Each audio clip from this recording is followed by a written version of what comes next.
نحمده ونصلي على رسوله الكريم اما بعد فاعوذ بالله من الشيطان الرجيم بسم الله الرحمن الرحيم رب اشرح لي صدري ويسر لي امري واحلل عقدة من لساني يفقهوا قولي۔ حقیقت یہ ہے کہ قرآن پاک وہ نعمت ہے کہ جس کے مقابل اور کوئی چیز نہیں۔ اللہ سبحانہ وتعالی فرماتے ہیں قل بفضل اللہ وبرحمتہ فبذلک فلیفرحوا ھو خیر مما یجمعون، کہہ دیجئے کہ اللہ تعالیٰ کے فضل اور اس کی رحمت کے ساتھ انہیں چاہیے کہ خوش ہو جائیں، یعنی اس نعمت کے ملنے پر خوش ہو جائیں۔ اللہ سبحانہ وتعالی فرماتے ہیں ان ھذا القرآن یہدی للتی ہی اقوم، سورۃ بنی اسرائیل کی آیت نمبر 9 ہے کہ حقیقت یہ ہے کہ یہ قرآن وہ راہ دکھاتا ہے جو بالکل سیدھی ہے، جو بالکل درست ہے، کیونکہ اللہ تعالیٰ نے ہمیں صراط مستقیم کی ایک طرف دعا مانگنے کو کہا۔ سورۃ الفاتحہ میں ہم دن میں کئی بار اللہ تعالیٰ سے دعا کرتے ہیں کہ اہدنا الصراط المستقیم، یا اللہ تو ہمیں سیدھا راستہ دکھا۔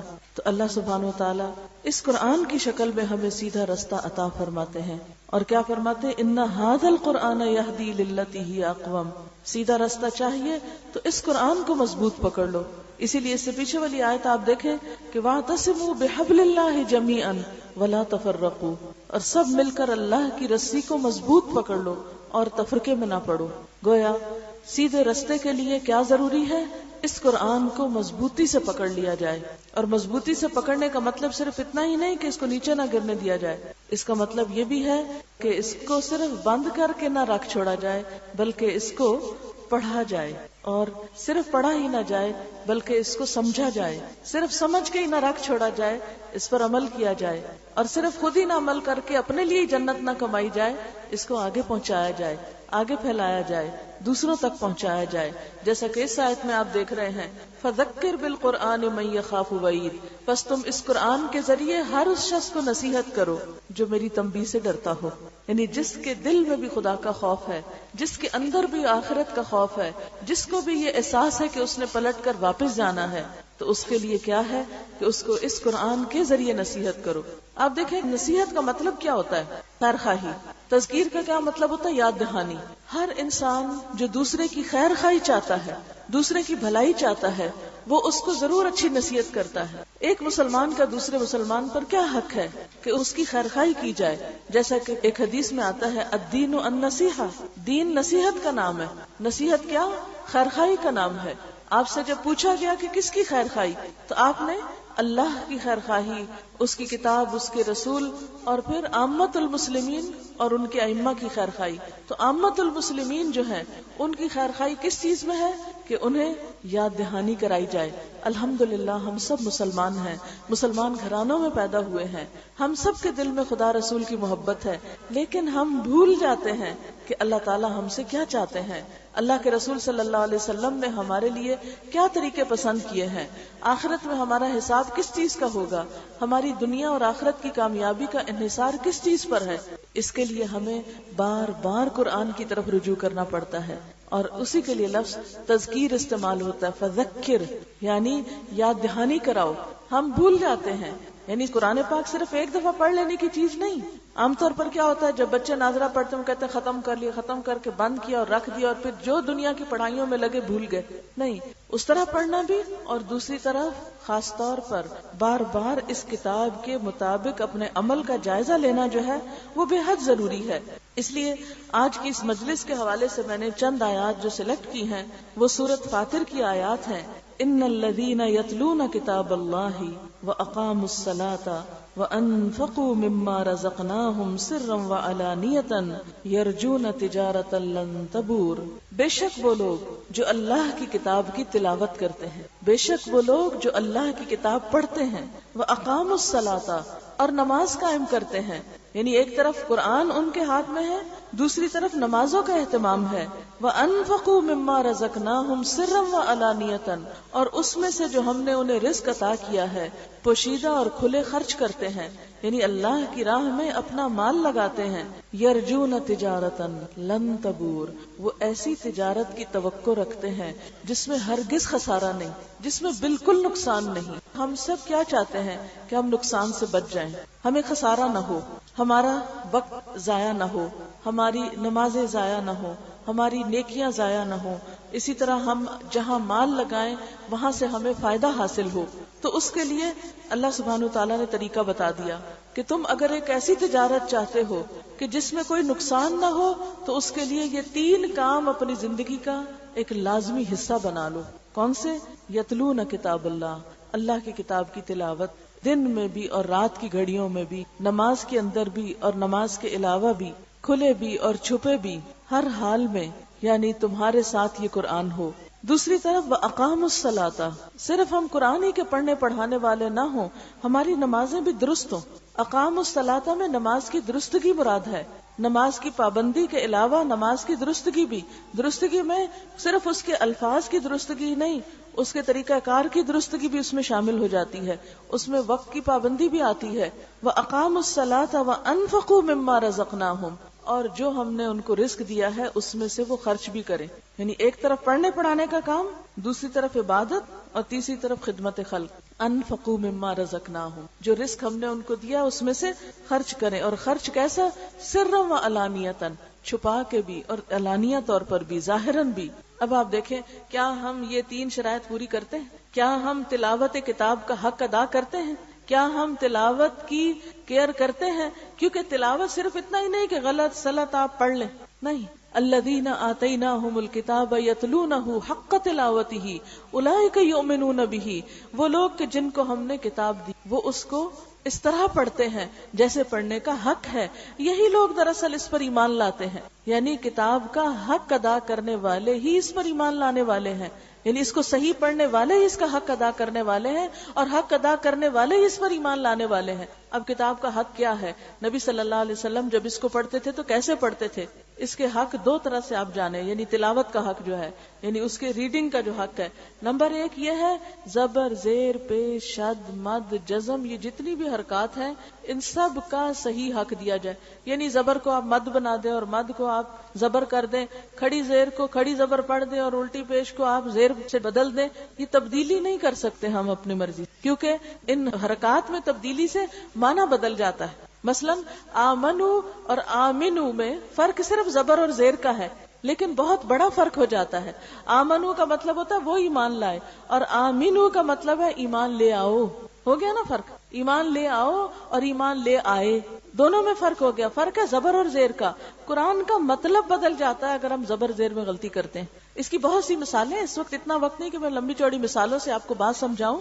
تو تلاوت کے حق میں پہلی چیز کیا ہے کہ جب پڑھیں تو ہماری عام غلطی پاکستانی لوگوں کی قرآن پڑھنے کی کیا ہوتی ہے کہ وہ زبر جہاں پڑھنی ہوتی ہے وہاں کھڑی زبر پڑھ جاتے ہیں، جہاں لمبا نہیں کرنا ہوتا وہاں لمبا کر جاتے ہیں، اور جہاں لمبا کرنا ہوتا ہے وہاں اس کو چھوٹا پڑھ جاتے ہیں. اور دوسری چیز جو ہے وہ حروف کے صحیح مخارج ادا کرنا ہے. یعنی اپنی حد تک کوشش کرنی چاہیے، کیونکہ قرآن عربی زبان میں نازل ہوا ہے تو عربی انداز اور عربی لہجہ بھی اختیار کرنا چاہیے.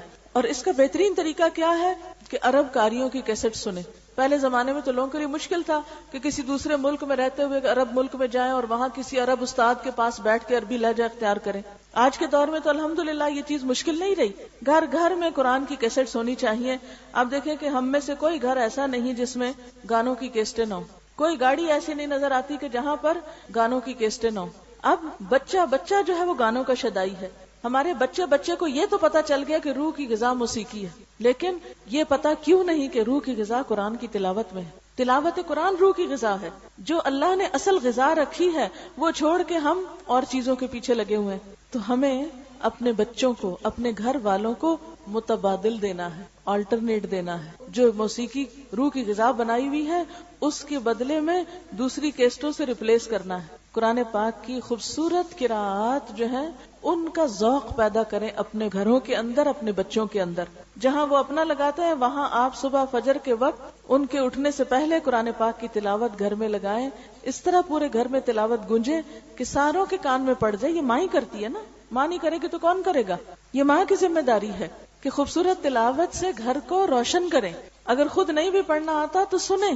اگر ہم گرمیوں میں ایک سوٹ کم خریدیں تو ایک پورا قرآن کا سیٹ ہم خرید سکتے ہیں. کوئی بات نہیں، 2-3 جوڑوں میں بھی گزارا ہو سکتا ہے. میں قدرت اللہ شہاب کی ایک کہانی پڑھ رہی تھی، ماں جی، تو اس میں انہوں نے اپنی ماں کا لکھا ہوا تھا کہ ان کے پاس زندگی میں صرف 3 جوڑے ہوتے تھے. ایک جوڑا وہ پہنتی تھی، ایک دھو کے تکیے کے نیچے رکھ دیتی تھی کہ استری ہو جائے، تیسرا جو ہوتا تھا وہ دھونے کے لیے تیار ہوتا تھی، میلا جو اتارا وہ ہوتا تھا، اور اگر کبھی چوتھا ان کے اضافہ ہو جاتا تو وہ اس میں سے پھر ایک کسی کو صدقہ کر دیتی تھی، کسی اور کو دے ڈالتی تھی. وہ کہتے ہیں کہ ساری زندگی انہوں نے سوٹ کیس بنایا ہی نہیں، انہیں ضرورت ہی نہیں پڑی سوٹ کیس کی، گزر گئی نا ان کی زندگی بھی. اور بچے ایسے تو نہیں تھے کہ قابل نہیں تھے، بہت قابل بچے پیدا کیے. تو ایسا نہیں ہے کہ عورت کے اندر اگر سادگی ہوگی تو بچے جو ہیں وہ بگڑ جائیں گے، یا بچے جو ہیں ان کے اندر کوئی قابلیت نہیں ہوگی. تو بات یہ ہے کہ اگر ہم اپنا ایک سوٹ کم کر دیں اور اس کے بدلے میں قرآن پاک کی تلاوت کا، مثلا قاری سعد الغامدی، قاری مشاری راشد، قاری حذیفی، قاری الجمی، اتنی خوبصورت قراتیں ہیں ان کی کہ اگر ایک سیٹ ہو، شروع سے چلانا شروع کریں، آخر تک ختم کر لیں، جب وہ پورا ہو جائے سال 6 مہینے میں پھر ایک اور لے آئیں، پھر ایک اور لے آئیں. قرآن پاک کے تو جتنے نسخے ہوں گھر میں اتنے ہی کم ہیں، اس میں جتنی بھی ورائٹی ہو کم ہے. لیکن اپنے گھر والوں کو، اپنے بچوں کو، اپنے دوستوں کو آلٹرنیٹ دیں، متبادل دیں، روح کی حقیقی غذا دیں، تاکہ ان کے بے قرار روحوں کو قرار آ جائے، بے سکون دلوں کو سکون آ جائے. لہذا ان الذین یتلون کتاب اللہ، یقیناً وہ لوگ جو کتاب اللہ کی تلاوت کرتے ہیں. اگر صحیح نہیں پڑھنا آتا تو سن سن کے ٹھیک کر لیں. بعض اوقات بڑے ہو جاتے ہیں نا انسان، تو شرم آتی ہے ان کو کہ اب کس کے پاس جائیں، کوئی کہے گا اتنی بڑی ہوگی اور ابھی قرآن نہیں ٹھیک پڑھنا آتا. ڈر کے مارے کسی کو سناتے نہیں، شرم کے مارے کسی کو بتاتے نہیں. کوئی بات نہیں، خود سن سن کے اپنے آپ کو درست کریں. ایک چیز اگر آپ کئی دفعہ سنیں گے تو آپ کی ٹھیک ہو جائے گی. ہمارے پاس ایک بچی آئی جس کو بالکل الف بے نہیں آتی تھی، اس نے قرآن پاک کا قاعدہ پڑھنا شروع کیا، اس کے ساتھ سورۃ البقرہ کو 250 دفعہ سنا. اس نے ایک دفعہ پڑھتی پورا ختم کر لیتی، پھر لگ جاتی، پھر لگ جاتی. اب اتنا خوبصورت قرآن پڑھتی ہے کہ اچھے بھلے پڑھے لکھے لوگ بھی اس طرح نہ پڑھ سکیں. کیا ہے؟ چند مہینوں کی پریکٹس ہے. کر کے تو دیکھیں، لگا کے تو دیکھیں. جب کچن میں کام کرتے ہیں اس وقت لگا لیں، جب ڈسٹنگ کر رہے ہوتے ہیں اس وقت گھر میں لگا لیں. دن میں کتنے گھنٹے ایسے ہوتے ہیں جب مائیں اکیلی گھر میں کام کر رہی ہوتی ہیں، کوئی بوریت بھی نہیں ہوگی، شیطان بھی پاس نہیں پھٹکے گا، گھر میں رحمت اور برکت بھی ہوگی، اور قرآن کی اصلاح بھی ہوگی. آپ کو جو غلط پڑھنا ہے وہ صحیح بھی ہو جائے گا. ایک استاد آپ کو گھر کے اندر مل جائے گا. ایک بچہ کیسے بولنا سیکھتا ہے؟ سن سن کے بولنا سیکھتا ہے. قرآن کو بھی خوب سنیے، اتنا سنیے، اتنا سنیے کہ دلوں کے اندر اتر جائے.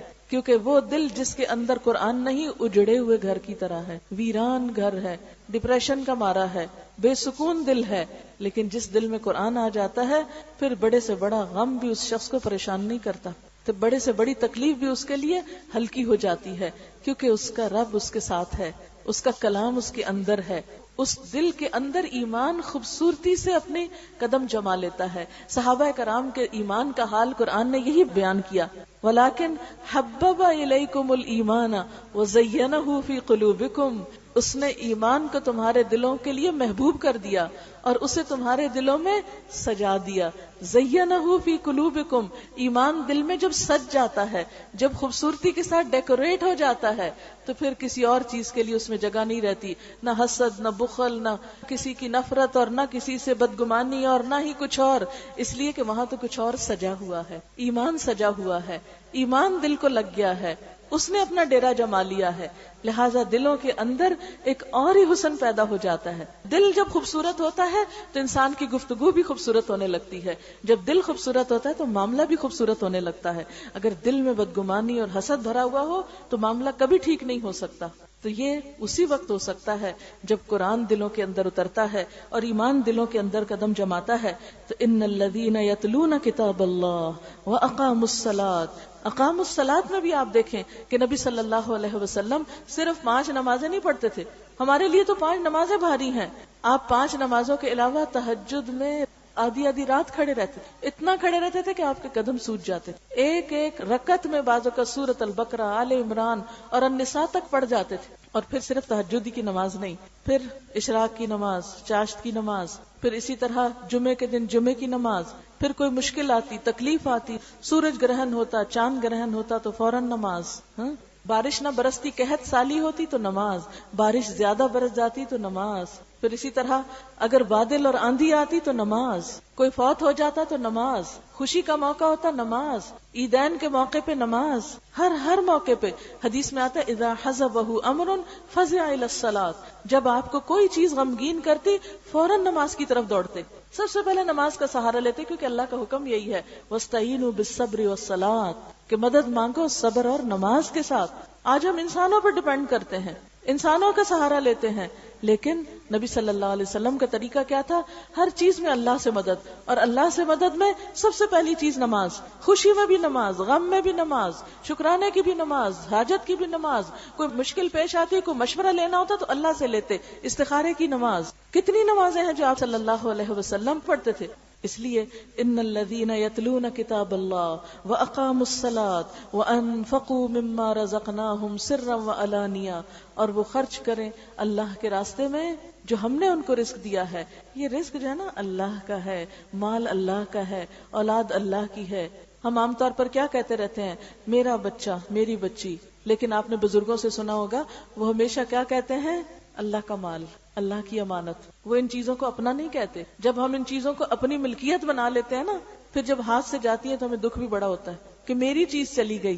لیکن جب کہتے ہیں نا اللہ کا مال، تو جب اللہ کا مال تھا، جیسے اس صحابیہ نے، حضرت ام سلیم کے بارے میں آتا ہے کہ جب ان کا بیٹا فوت ہو گیا تو انہوں نے اپنے شوہر کو کس طرح اطلاع دی، کیسے بتایا؟ کسی کی امانت اگر تمہیں دینی پڑے تو کیسے دو گے؟ تو اس نے کہا کہ خوشی سے دوں گا۔ کہا وہ اللہ کی امانت تھی ہمارے پاس، اللہ نے واپس لے لی۔ تمہارا بیٹا فوت ہو گیا، وہ ہمارا نہیں تھا، وہ تو اللہ کا مال تھا۔ اگر اللہ کا مال تھا تو اللہ کا حق ہے جب چاہے واپس لے لے۔ ہم کسی بھی عزیز دوست رشتہ دار کے فوت ہونے پر حد سے زیادہ غم کیوں مناتے ہیں؟ غم منانا جائز ہے، غم میں کوئی حرج نہیں، لیکن حد سے زیادہ غم منانا جو ہے یہ نقصان دہ ہے اپنے لیے بھی، اور اللہ تعالیٰ کو بھی ناراض کرتا ہے کہ ہم راضی ہی نہیں ہیں اللہ کے فیصلے پر، اور ہمارا شکوہ ختم ہی نہیں ہوتا کہ ہمارے ساتھ یہ کیوں ہو گیا۔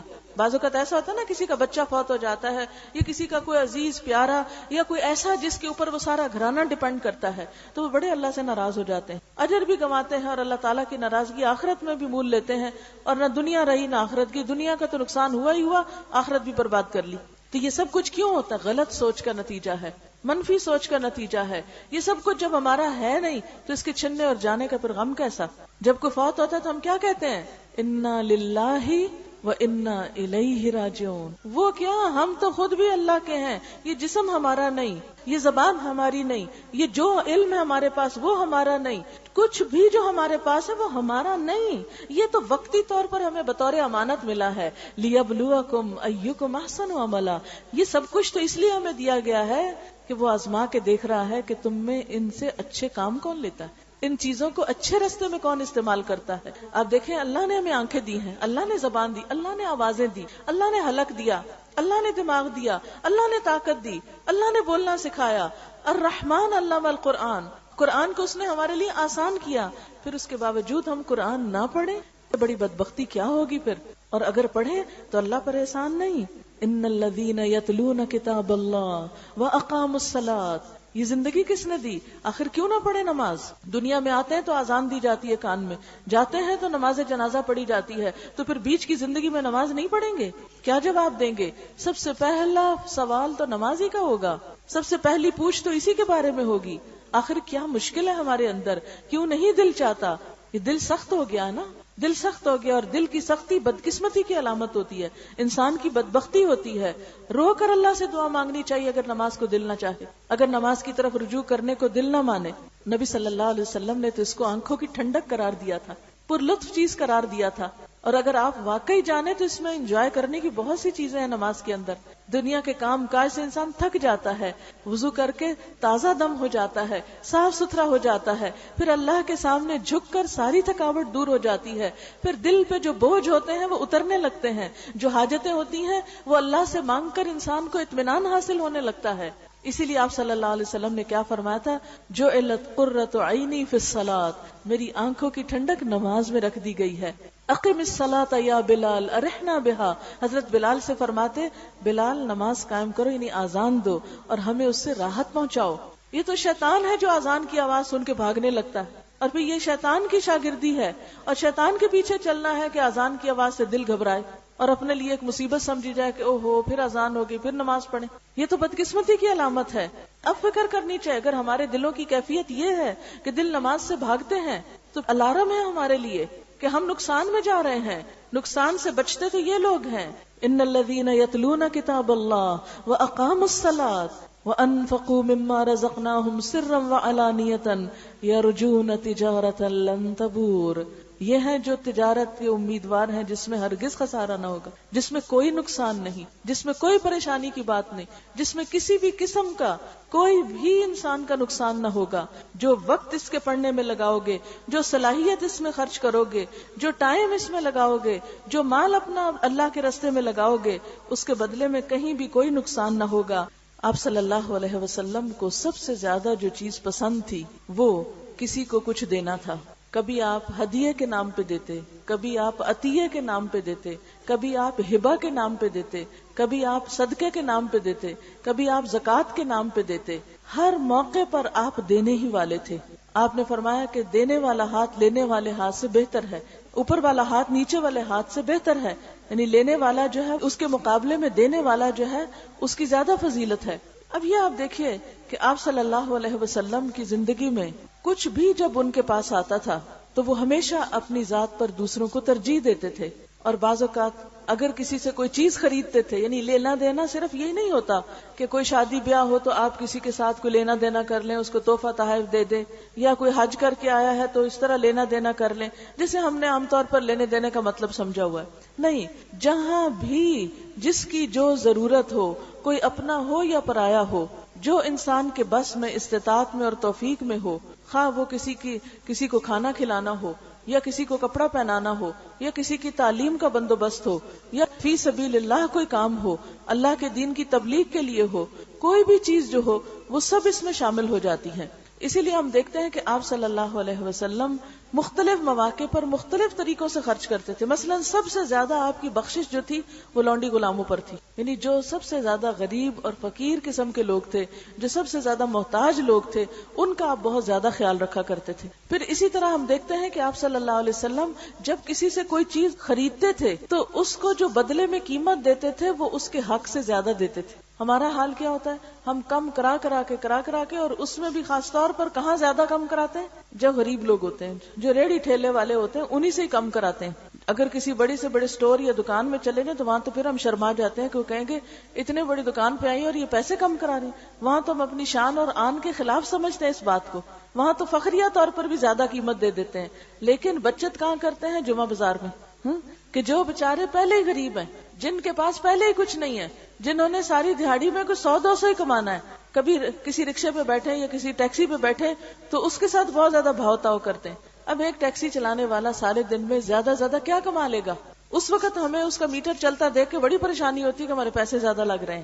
حالانکہ وہی پیسے ہم کہیں بھی ایسے ہی، اتنے پیسے تو بچے لے جائیں اسکول میں کنٹین کے لیے، اس وقت کوئی پریشانی ہمیں نہیں ہوتی. ہم کہتے ہیں ہمارے اپنے ہیں. نہیں، اصل بات یہ ہے کہ مومن کا جو مال ہے وہ اس کا اپنا نہیں ہے، وہ اس کے پاس اللہ کی امانت ہے، اور اسے اس جگہ خرچ کرنا ہے جہاں اللہ کی رضا ہے. تو اللہ کی رضا کیا ہے؟ کمزور طبقات پہ خرچ کرنے میں. نبی صلی اللہ علیہ وسلم خرید و فروخت میں بڑے آسان تھے. اور جیسا کہ آپ صلی اللہ علیہ وسلم نے فرمایا، کیا میں تمہیں نہ بتاؤں اس شخص کے بارے میں کہ جس پر آگ حرام ہے یا وہ آگ پر حرام ہے، یعنی فائر پروف ہے، اس پہ آگ اثر نہیں کرے گی. کل قریب ہین لین سہل، ہر وہ شخص جو قریب ہے، ہر وہ شخص جو قریب ہے، ہین جو عاجزی کرنے والا ہے، لین نرمی کرنے والا ہے، سہل آسان ہے، یعنی جس سے معاملہ کرنا آسان ہے، مشکل نہیں ہے. اب اس میں آپ دیکھیں کلو قریب، جو لوگوں کی اذیتوں اور تکلیفوں کے باوجود ان کے بیچ میں رہتا ہے. ہمارا حال کیا ہوتا ہے؟ ذرا ہمیں کوئی کسی سے اختلاف ہو جائے، ذرا کوئی کسی سے موڈ آف ہو جائے، ذرا کوئی کسی کی بات پسند نہ آئے، کوئی چیز ہماری مرضی کے خلاف جائے تو ہم سب سے پہلے کیا سوچتے ہیں؟ اس سے تو بولنا ہی نہیں، اس سے تو تعلق ہی نہیں قائم رکھنا. بعض اوقات لوگ خون کے رشتے تک کاٹ کے رکھ دیتے ہیں چھوٹی چھوٹی باتوں کے اوپر، چھوٹی چھوٹی مرضی کے خلاف کام ہونے پر. لیکن آپ نے فرمایا وہ مومن زیادہ بہتر ہے جو لوگوں کی طرف سے پہنچنے والی تکلیفوں کے باوجود ان کے بیچ میں گھل مل کے رہتا ہے. یعنی بات بات پہ وہ موڈ آف کر کے ناراض ہو کے کئی دن ایسا نہیں کہ شکل ہی نہیں دکھاتا. یعنی بعض لوگوں کی عادت ہوتی ہے نا، چھوٹی سی بات ان کی مرضی کے خلاف ہے، بس موڈ آف کر لیا، بول چال چھوڑ دی، جا کے کسی اور کمرے میں بیٹھ گئے، کنارہ کشی کر لی. کہ میں تو آج کے بعد اس کے گھر نہیں جاؤں گی. یعنی ان کے اندر لوگوں کے قریب آنے کا نہ کوئی شوق ہوتا، نہ ہی ان کو کوئی ڈھنگ آتا، نہ ہی ان کے اندر اخلاق ہوتا ہے. تو کلو قریب ہین کہتے ہیں عاجزی والا. عاجزی کس طرح؟ جیسے عباد الرحمن کی پہلی صفت بتائی گئی، وعباد الرحمن الذین یمشون علی الارض ہونا، اور رحمان کے بندے تو وہ ہوتے ہیں جو زمین پر عاجزی سے چلتے ہیں، نرمی کے ساتھ چلتے ہیں، پاؤں مار مار کے تکبر کے ساتھ نہیں چلتے. تو عاجز مزاج بندہ وہ ہوتا ہے جس کے اندر تکبر نہ ہو، جس کے پاس بہت کچھ بھی ہو مگر وہ اپنے آپ کو بڑی چیز نہ سمجھے. اور آپ دیکھیں گے کہ انسان کی چال جو ہوتی ہے وہ انسان کے اخلاق اور انسان کی شخصیت کو پوری طرح اجاگر کر دیتی ہے. تو اللہ تعالیٰ نے اپنے پیارے بندوں کی صفات میں سے پہلی صفت کیا بتائی کہ ان کی چال میں بھی عاجزی اور نرمی ہوتی ہے. وعباد الرحمن الذین یمشون علی الارض ہونا وَإِذَا خَاطَبَهُمُ الْجَاهِلُونَ قَالُوا سَلَامًا، اور جب ناسمجھ لوگ ان سے بات کرتے ہیں اور کوئی اکھڑ پن کا مظاہرہ کر جاتے ہیں یا بحث مباحثہ شروع کر دیتے ہیں تو وہ جواب میں ان کی سطح پہ نہیں اتر آتے، یعنی بے وقوفوں کے ساتھ بے وقوف نہیں بن جاتے، بلکہ کیا کرتے ہیں، وہ اپنے اخلاق پہ قائم رہتے ہیں. وہ کہہ دیتے ہیں اچھا تم کو سلام ہو، ان سے قطع تعلقی بھی نہیں کرتے، لیکن احسن طریقے سے وَاهْجُرْهُمْ هَجْرًا جَمِيلًا کا رویہ اختیار کرتے ہیں کہ جس میں الگ ہونے میں بھی ان کی ایک خوبصورتی ہوتی ہے. تو کل قریب ہین لین کہتے ہیں نرم مزاج کو، جس کے اندر جھکنا ہو.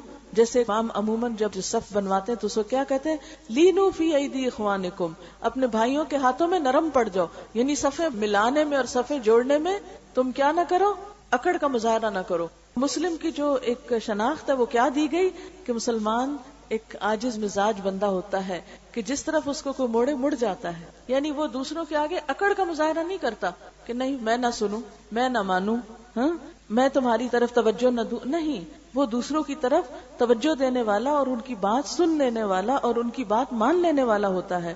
کل قریب ہین لین سہل، اس کے ساتھ معاملہ کرنا آسان ہوتا ہے، مشکل نہیں ہوتا ہے.